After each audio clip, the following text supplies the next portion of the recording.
Tengo dos temas breves. El primero está relacionado con el que analizábamos en el introito respecto del proceso electoral. Y ha habido muchas informaciones en estos días. Una de ellas fue el pronunciamiento del señor Osoria respecto de qué debería hacer la Junta Central Electoral para que los partidos políticos tengan ahí personas, digamos, adecuadas. Y Finjus también se ha referido a la Junta Central Electoral y al proceso electoral, en el sentido de que hay que buscar una fórmula adecuada, precisa, para que los candidatos a las próximas elecciones sean los idóneos, sean candidatos bien depurados.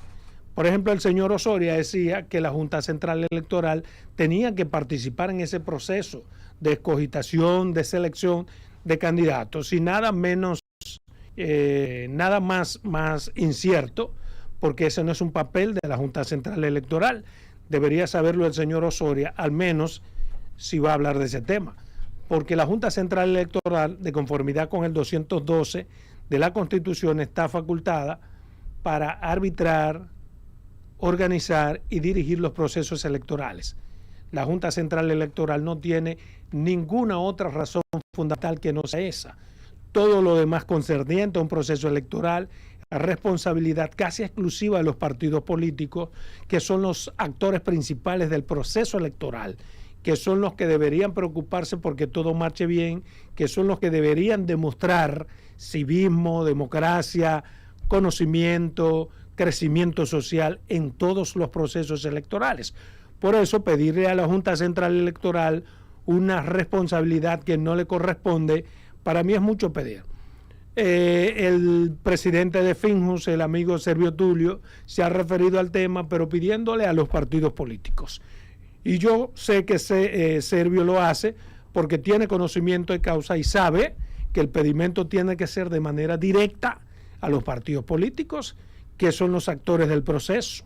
Por eso él hace el pedimento para la selección de los candidatos a los partidos políticos. Pero debe saber también Servio Tulio que, independientemente de que los partidos quieran o no quieran, está en la Constitución y las leyes que establecen las condiciones para ser candidato, porque estamos viviendo en un proceso y en un país que es democrático, una democracia que está garantizada. Entonces, en democracia se establece, y la ley así lo dice, que la única condición para ser candidato es que usted sea dominicano y estar en pleno ejercicio de sus derechos civiles y políticos. ¿Qué quiere decir eso? Bueno, que usted no tenga pendiente un proceso penal, que usted no tenga un impedimento de carácter civil, que usted no esté subyúdice, ninguna cosa que le impida como un dominicano. Eso es lo mínimo. Y el problema no está ahí, el problema está en lo que subyace precisamente por la falta de controles. A la ley establecer que esas son las condiciones mínimas significa que usted puede tener cualquier otra condición adicional, y si no tiene un proceso judicial abierto, nada pasa. Y es ahí en donde nuestros partidos, nuestra clase dirigencial, oculta, privando en ocasiones de ser más sabios que el Papa, más papistas que el Papa, es ahí donde ocultan las falencias y tienen en sus entornos a gente que es narcotraficante, a gente que es proxeneta, a gente que tiene bancas de apuestas de manera irregular, y a mucha gente que tiene todos los cuartos del mundo más 20 pesos y que además cumple con ese predicamento principal que pone la Constitución de que ser dominicano y estar en pleno ejercicio de sus derechos civiles y políticos. Sin embargo, en este país, que es extremadamente pequeño y sobre todo los que somos de provincia, todo el mundo se conoce y las dirigencias políticas conocen a los que bregan con narcotráfico, a los que son proxenetas, a los que violan niños, a los que hacen de todos. Lo saben los líderes políticos locales y lo saben los líderes políticos nacionales. Por eso es que usted ve, por ejemplo, que hay muchos narcotraficantes, muchos descarriados, muchos desgraciados en el Congreso Nacional, porque ese es el único impedimento. Hay un impedimento que tiene que ver intrínsecamente con lo moral, pero a los partidos no les interesa. ¿Por qué? Porque un hombre, por ejemplo, que sea narcotraficante y que tenga en Pedernales todos los cuartos del mundo, precisamente un candidato de un partido X es exactamente ese el tipo que quiere tener en sus filas. ¿Por qué? Porque ese puede vaquear a otro de los candidatos del propio partido, porque a ese la Junta o el partido como tal no tiene que erogar fondos porque va a correr con su propio presupuesto. Eso es lo que pasa en la política local. Eso es lo que está llevando, Y esos señores narcotraficantes y esos señores que hacen todas las diabluras que ya mencioné, vaquean a los candidatos de su provincia y a los candidatos nacionales. Hay candidatos presidenciales que saben exactamente de quién reciben 15, 20, 25, 5 millones, 10 millones mensuales, pero no quieren saber el nombre o no quieren que lo junten con esa persona que ellos saben que es el narcotraficante que los está vaqueando. Porque a ningún ser humano, por incauto que sea, te puede aspirar a la posición que sea si de repente su recolector, su jefe de campaña o de finanzas le dice, el candidato, mire, aquí llegaron 20 millones.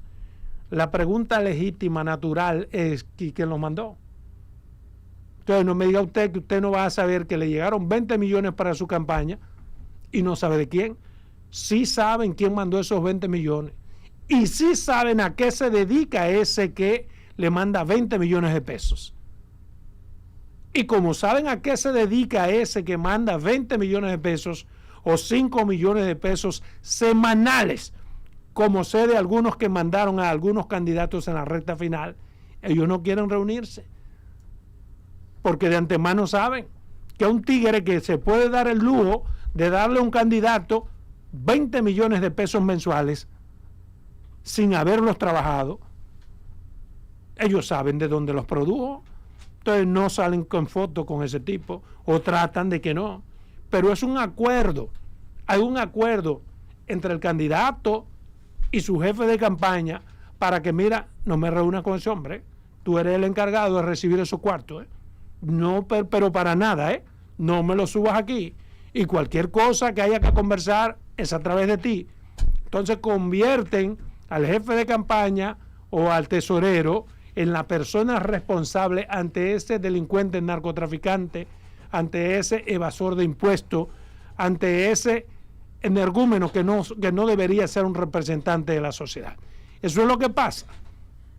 La debilidad está precisamente en ese fundamento legal y constitucional de que como razón mínima se quiere ser dominicano y estar en pleno ejercicio de los derechos civiles y políticos, pero además esos narcotraficantes son tan jefes en su provincia que aún teniendo procesos en el que podrían ser sometidos, no llegan a sometimiento porque compran al fiscal, compran al juez y compran a todo el mundo.